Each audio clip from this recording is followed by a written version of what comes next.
Since China has increased its military pressure on the Taiwan Strait, many people are speculating, will war break out suddenly? Mainland military aircraft frequently cruise around Taiwan. Warships served in the Taiwan Strait. In words, it is released from time to time. The strong signal of World War I, however, strangely enough, despite the tension, Beijing, but it never really took action against Taiwan. So why is that? Is it just because the time has not come? Or because of fear of a certain power? Recently, at an international forum, a quote from an American expert shot through the truth. No one in the audience made a sound for a while, as if taken aback by this simple sentence. This film reports, let's take the perspective of this American expert, layer by layer for shadow. How late is China? Too late to unify Taiwan by force. The first thing to explore is, if China chooses to unify Taiwan by force, what are the costs and risks facing the military? Can imagine, once the two sides go to war, it will be the largest in recent years, one of the most tragic conflicts.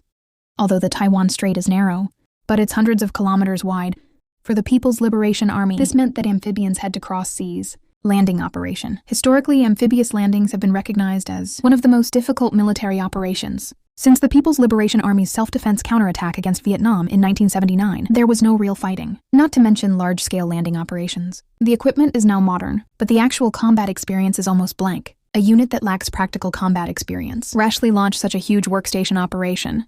The risk can be imagined. Let's imagine the scenario in detail. Hundreds of thousands of troops of the People's Liberation Army cross the Taiwan Strait, prepare to forcibly land on the main island of Taiwan. Taiwan side, a complete defense system has already been built.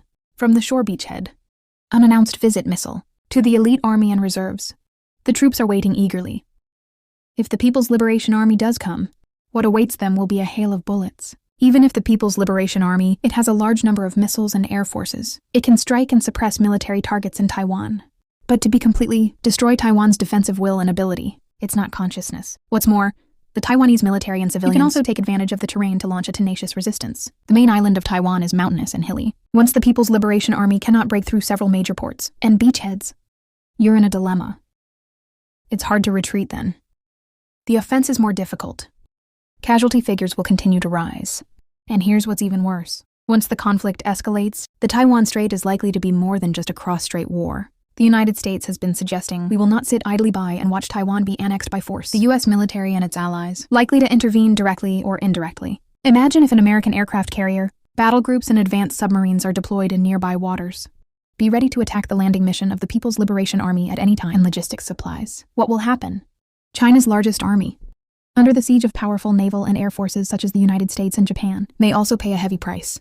There is news in the room that an American think tank once conducted an ice cream exercise. The results show that if the People's Liberation Army launches an offensive against Taiwan, its two landing ships, possibly under the counterattack of the Daily Coalition, losses up to 90%. The elite of the Navy and Air Force suffered a large number of losses. The casualties of the public troops are alarming, even if some troops barely land in the end.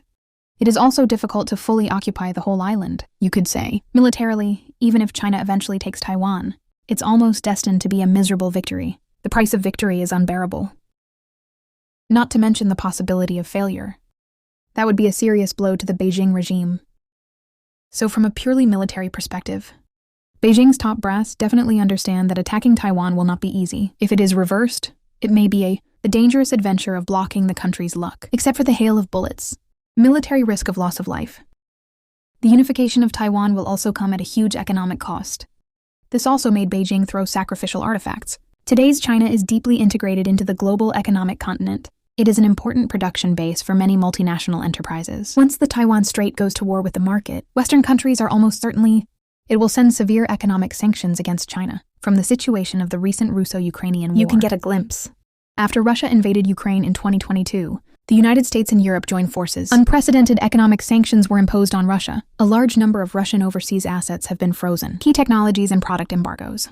A large number of Western companies have withdrawn from the Russian market. Just imagine if similar sanctions were imposed on China. What will it be like? First, the international financial system, such as the dollar and the euro, countermeasures against China, would be devastating.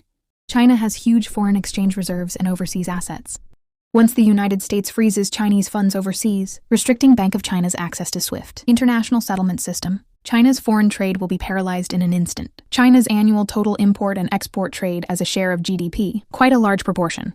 Loss of normal trade settlement channels. Manufacturing and export industries will be devastated. At the same time, imports of energy and raw materials will also be blocked. China is a competitive importer of oil and grain. Once the offshore energy corridor is blocked daily, or international sanctions, domestic energy shortages and soaring prices will follow.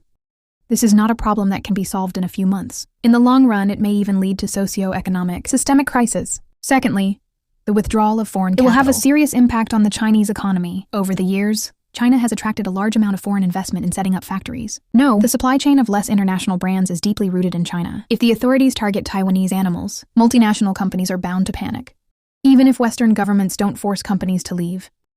The wartime situation and uncertainty in China itself, it will also scare away many investors. Imagine that. Under the clouds of war, international flights are grounded, shipping is blocked, market demand plummets. The legal environment has deteriorated sharply. Such a business environment, which foreign business person dares to stay? Massive withdrawal of foreign capital will directly lead to factory shutdown. Large numbers of workers are unemployed. Capital outflows and plummeting taxes make China's economy worse. And once the company exits, it will be very difficult to get them back. Once the supply chain is transferred to other countries, such as Vietnam, China, such as India, will lose this production permanently. Orders and job opportunities. Once again, the 5 unions of Taiwan. It could trigger a collapse in confidence in domestic and foreign investment markets. China's own private enterprises and wealthy business people. Assets will also be transferred due to the prospect of war. Reduce investment. Asset prices such as the stock market and property market are likely to plummet. The RMB exchange rate will also come under tremendous pressure. Capital controls are severe.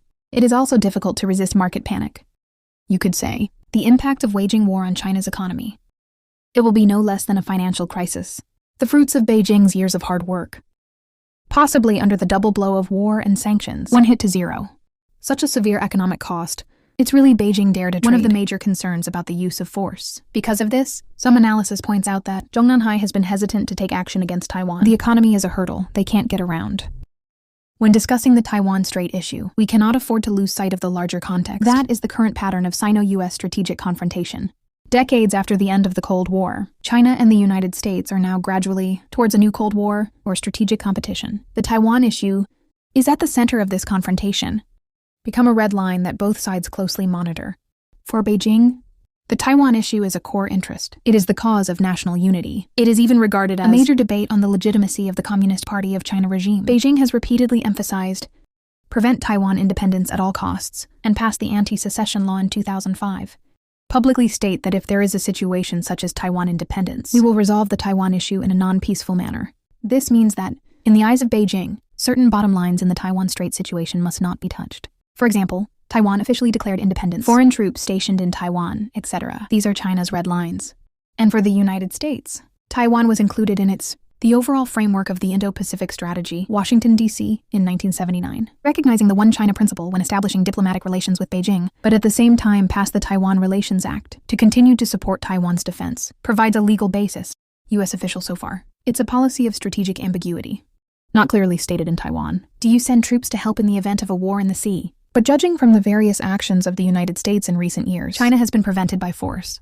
Change the status quo across the Taiwan Strait as an unyielding red line, especially in the overall confrontation between China and the United States. In the background of furniture, Taiwan is regarded as a key link in the first island chain. It is also the United States' containment of China's oceans, the frontier of expansion. The American policymaking community generally believes that once Taiwan falls to the top of Beijing, the United States' alliance system and deterrence in the Western Pacific power will be hit hard. The geopolitical balance of the entire Asia-Pacific region will tilt in a direction that is not conducive to the United States. This is unacceptable to the United States. So we see both China and the United States actually consider the Taiwan issue. It is seen as a red line that is essential to oneself. Beijing will not tolerate Taiwan independence or external interference. The U.S. will never tolerate Beijing unilaterally change the status quo by force. This forms a delicate and dangerous strategic balance. The two sides exchanged heated words on the Taiwan Strait issue, but rather cautious. Because either side slightly crosses the line, this could lead to direct conflict, like two oncoming trains. All police lights on. But they don't dare to easily cross the red line in the middle. Many events have taken place in recent years. Actually, it's all probing and playing around this red line. For example, Pelosi's visit to Taiwan and triggered large-scale military exercises on the mainland. Missiles fly over Taiwan. For example, in the United States, senior congressmen and officials continue to visit Taiwan. U.S. warship passes through Taiwan Strait, and Chinese military aircraft cruise around Taiwan almost every day. These actions are stimulating the other's nerves. But both sides are still restrained. No real misfire. Investigate the reason. It is precisely because we both know each other well. The Taiwan Strait is a sensitive point of confrontation between the two countries. If a conflict breaks out here, it is equivalent to the two major powers of China and the United States. Direct duel in Asia-Pacific. That would be catastrophic. For Beijing, they want to intimidate Taiwan, deterring the United States to stop Taiwan independence tendencies. I don't dare to fire the first shot rashly, because that would mean crossing the red line of the Sino-American War. For Washington, they have to withstand pressure from allies in Congress. On the one hand, it expressed support for Taiwan, enhanced downforce. On the other hand, it should not be too irritating to Beijing. Direct animal. Also be careful with the heat on the edge of the red line. Such a strategic game. Although the Taiwan Strait is in danger, but there was a fragile piece. Why the Taiwan issue? To be the focal point of so much emotional activity. This is closely related to Taiwan's own strategic position. The reason why Taiwan matters. Existing geostrategic significance. There are also economics departments, technical value, and the political system, and ideological symbolism. From a geostrategic perspective, the location of Taiwan is really crucial. Open the map and take a look. Taiwan, right at the center of East Asia's first island chain. Not far to the north are the Japanese Ryukyu Islands. Across the Bashi Strait to the south is the Philippines. Taiwan is like an unsinkable aircraft carrier, lying on China's medicinal path to the Pacific Ocean. If Beijing takes Taiwan, People's Liberation Army, Navy, and Air Force, we can use Taiwan as a forward base. Direct military reach deep into the Western Pacific. Guam, Japan. And even further out in the Pacific, it's a deterrent. The United States defense line in the Western Pacific. A huge gap will be torn open. The second island chain, even Hawaii, may feel pressure. Therefore, Taiwan is militarily. It is to guard China's exports to the sea and the U.S. military. An important strategic location for westward progress. Because of this, the United States and Japan, we will never let Taiwan fall to the top of Beijing's list easily. Otherwise, the strategic balance of the entire Asia-Pacific region. There will be tremendous changes. Except for the geographical location. Taiwan's experience and technological value cannot be ignored. Well known, Taiwan is a global hub for high-tech industries, especially in the semiconductor field. Taiwan's chip manufacturing companies such as Taiwan Machinery and Electronics supplies a vast proportion of the world's advanced chips. In the event of a war in Taiwan, not only Taiwan's own economy will be devastated, the global technology industry chain will also be thrown into chaos. Let alone, if Beijing controls Taiwan's semiconductor industry, that would make the Chinese mainland huge benefits in technology. At the same time, other countries will face the danger of the supply chain getting choked. Of course, in reality, once the Taiwan Strait goes to war, these high-tech factories, likely to be destroyed instead, become a ruin. Therefore, countries do not want wars to happen. However, no matter what, the importance of Taiwan to the global economy, increased willingness of countries to intervene. After all, no one wants to see the chip I rely on suddenly stops working. Political and ideological aspects. The weight of Taiwan is also unclear. Taiwan is a Chinese society, running a successful democracy, in stark contrast to the authoritarian system on the mainland. For Western democracies, Taiwan is a banner of freedom and democracy in the East. It also proves that the Chinese society, an important example of how democracy can be implemented. If Taiwan is conquered by Beijing by force, Western democracies will see it as authoritarian, a major setback for democracy. So you never do anything. On the contrary, they will feel the need to stand up for Taiwan, defending the freedom of a small country. It is also the global credibility of defending democratic values. Similarly for Beijing, the existence of Taiwan, it has the meaning of some kind of system competition. Although Beijing emphasizes the general idea of unity, but I am also well aware of the fact that Taiwan has been prosperous and developed for many years. It is tantamount to challenging the legitimacy of the Communist Party of China. If you let such an alternative China, long-term existence, and more free and prosperous, it really makes Beijing look bad. Therefore, from an ideological perspective, Beijing also has an incentive to take over Taiwan, eliminate this contrast. However, it is precisely because Taiwan is involved in such a complex economic value factor, all parties are more cautious. Taiwan is like a domino, just poor. The downstream impact is profound. No one dared to push him down easily. Although the United States has adopted a policy of strategic ambiguity but through various practical actions, hints of determination to defend against Taiwan, the hidden subtext is worth dissecting. So let's start with this. Although the United States has not explicitly stated that it will defend Taiwan, has been strengthening its military readiness in the Taiwan Strait. On the one hand, the United States continues to issue military awards upgrade to Taiwan's defense capabilities. Arming Taiwan as a hedgehog, let the People's Liberation Army even land, will also fall into a long and hard battle. The U.S. military is also reported to have dispatched personnel in Taiwanese military training, so we're not doing nothing. On the other hand, The United States and its Friends allies have held many joint military exercises in Asia. Warships frequently cross the Taiwan Strait. Tell Beijing with practical actions that if you use force, we and our allies could step in at any time. Secondly, after President Biden took office, it has been made clear many times that if China supplies Taiwan, the United States will defend Taiwan, although the official clarification policy has not changed. But such a statement actually reveals quite clear signal. The subtext is nothing more than to tell Beijing, don't take chances. America doesn't do anything. This is more ambiguous than the past, more deterrent. Beijing is well aware of this. Just a verbal protest that America blurs and becomes clear. But we have to seriously consider the possibility of U.S. military involvement. And finally, the overall strategic focus of the United States has long shifted to a hard military deployment against China, and the alliance network continues to strengthen. Okinawa, Japan. The U.S. military base in Guam is strengthening its combat readiness. The Philippines is cooperating more closely with the United States. The United States, Britain, and Austria established the Oaks Alliance. It's all about enhancing deterrence against China. America's subtext is clear. Maintaining the status quo in the Taiwan Strait is in the interest of the United States. Once Beijing attempts to break the status quo by force, the United States will do its best to prevent. What Washington is really committed to is maintaining the status quo in the Taiwan Strait. This means that as long as Taiwan does not voluntarily declare independence, America will not start a war. But if Beijing starts first, American deterrence becomes actual action. For Beijing, this is tantamount to setting a dangerous red line.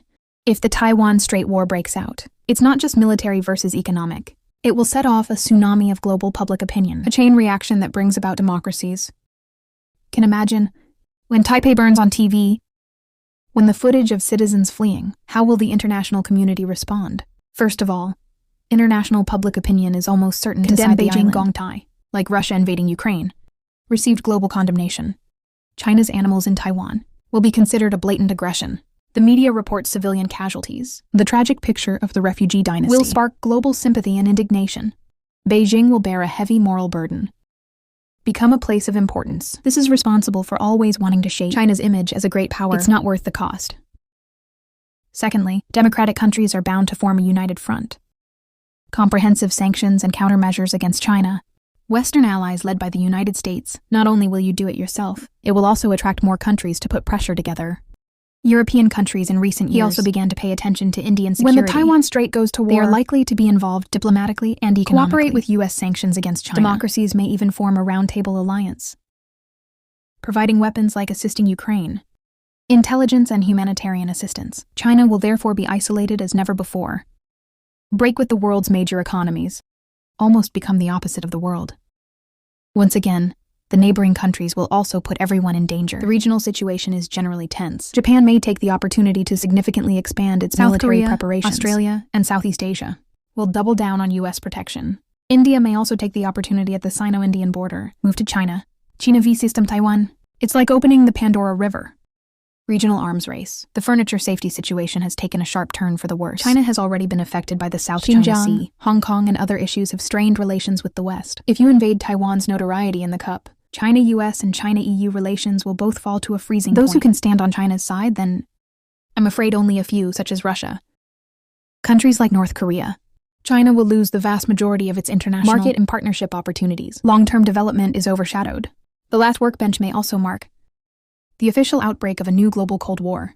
The world will be divided again into two places of mutual distrust. Camp, the collapse of the international cooperation system. Globalization has seriously regressed. It's a grim prospect. It is by no means what Beijing wants to see. Therefore, the chain reaction of international public opinion and democratic countries. It is also for Beijing to address the issue of the five One of the important reasons why freshmen are hesitant. In addition to external factors, Beijing must also consider domestic instability and political risks. If there is a war against Taiwan, not only is the international situation dangerous, it will also be turbulent at home. This even concerns the Communist Party of China regime. On life and death. First war together. Chinese society will enter a state of warriors. People who have enjoyed peace for a long time, suddenly facing conscription, mobilization, casualty notification. There's a huge psychological impact on society. Folk nationalism may be on the rise in the beginning. But when news of a large number of officers and soldiers killed in action came victory is slow to come. Public opinion is likely to turn from mania to skepticism. Even against. This is true of many wars throughout history. Once a warrior reaches an impasse, domestic support collapses quickly. In a highly controlled speech country like China, once the pent-up resentment erupts, it will be particularly powerful. Policymakers cannot but worry. Once Wutong doesn't go well, popular dissatisfaction, it could turn into social unrest. Secondly, the economic collapse and hardship caused by the war It will also greatly impact stability, unemployment wave, material shortage, soaring prices, power outages, oil shortages, and other problems. Any one of these is enough to cause public outcry. And the difficulties stack up. The whole country could be in serious trouble. The social crisis. In recent years, when China experiences an economic downturn or severe epidemic prevention. Now, if war causes a precipitous decline in living standards, mass riots are not unthinkable. The Communist Party of China quickly emphasizes stability above all unified Taiwan. It is precisely the result of uncontrollable long-term instability. How can this not worry the authorities? Furthermore, the political risk within the party is equally prominent. Xi Jinping sees the reunification of Taiwan as a historical mission, but other executives may not be willing to take risks with him. Once the offering becomes a fiasco or quagmire, the top leader WeChat will be dealt a severe setback. There may be opposition within the party, even fight with all their might. The dictatorship defected internally after losing the war. Examples are not uncommon in ancient and modern China. If the war goes against China, countries, some potential political opponents or elders may take the opportunity to force the power. Call for a leadership change to save the day. For the rulers, start a war rashly, may lose their rights and lives. This is definitely the greatest political risk. And finally, the war will also test the Communist Party of China's control over public opinion. Of course, the official will strongly encourage nationalism, shaping the narrative of victory and justice. But after the real knife and real gun are done, if the situation is not satisfactory, I'm afraid this publicity will not last. On the contrary, it caused a strong psychological gap. Advanced modern communication technology, frontline news will inevitably leak, even if it is tightly blocked. Once the people find out the actual battle situation, far from official propaganda, anger and disappointment will be hard to contain. Foreign war is likely to be planned for civil unrest. This is undoubtedly the last situation Beijing wants to face. In short, various domestic instability factors. It constitutes the unconventional time for Beijing's very realistic concerns. If a foreign war eventually catches fire, lead to regime instability, that's obviously not worth the cost. The so-called outside the soil must first be unresolved internal worries. How dare Beijing start a war? Combining the above factors, it is not difficult to see. Beijing has so far refrained from treating Taiwanese animals, no accident, but carefully, rational choice after weighing the advantages and disadvantages. Huge military risk, the heavy economic cost, the strong pressure of the international environment, and domestic uncertainty all make Beijing belong to the machine. Under this series of retractions, Chinese leaders, even if they have the ambition to unify Taiwan, but I don't dare to start a war lightly. In a figurative way, Beijing is currently delaying as much as it can. Fire if you can, but never fire first. Comment by an American expert. It can be said to explain the core reason. The expert pointed out that the reason why Beijing dare not act rashly, it's not because I don't want to unify Taiwan. It's because if you start a war, they may have lost more than they gained. And the simple answer is this: I just can't afford 3 words. Specifically, the American expert anticipated if Xi Jinping orders war against Taiwan, Initial may be able to gain a military advantage in consciousness. But with the involvement of the United States and its allies, and the perpetuation of war, China will find itself in a very passive situation. The end result is likely to be, even if China takes Taiwan by force, also due to the combined impact of the war, and the vitality is greatly damaged. National power has been declining for decades. The gain is not worth the loss. A more pessimistic possibility than it is. The failure of the war led to the collapse of the Chinese communist regime's WeChat, even internal collapse. In the opinion of this expert, Beijing leaders actually understand this. That's why I stayed put. More gray area nuclear freezing tactics, rather than actually going to war. As this American expert warns, if Beijing makes a rash move, then wait for their end. It would be the downfall of their own regime. It is said that when this sentence was said on the forum, and there was silence, you realize that that's sort of an exaggeration. I'm afraid the truth has revealed the situation hidden in the Taiwan Strait. That is the Beijing authorities. The root cause of fear. Not something else. It is the fear of one's own survival. So what does the future hold? Of course, nobody has a ready answer. American experts are just writing their own opinions. Some even believe that Beijing may be desperate at some point. However, most rational analysis holds that, in the foreseeable future, Beijing will continue to exercise caution, through intimidation and diplomacy, to gradually weaken Taiwan's resistance, and less likely to launch a large-scale invasion rashly. Because of this, we are today. You can still see the Taiwan Strait, the facade of peacekeeping. But that doesn't mean the risk doesn't exist. The Taiwan Sea is like a dangerous chess piece. As long as there is a slight change in the international pattern, could raise tensions. We can only hope the two sides and all relevant major powers continue to exercise restraint. Let reason prevail over impulse. What it boils down to is this: China does not dare to rashly use Wutong Taiwan. It's not for abandoning the goal of unity. It's because the cost of reality is too high. As the American expert put it in one sentence, launch a Taiwan Strait war. It is not just Taiwan's future that could be ruined. China's own future. Die with it. It's better to keep looking for another way out. This may be the current situation in the Taiwan Strait, the real reason for maintaining a delicate peace. Audience friends, I don't know what your opinion is on this game. The wheel of history is still moving forward. We look to the future. May reason and peace prevail in the end.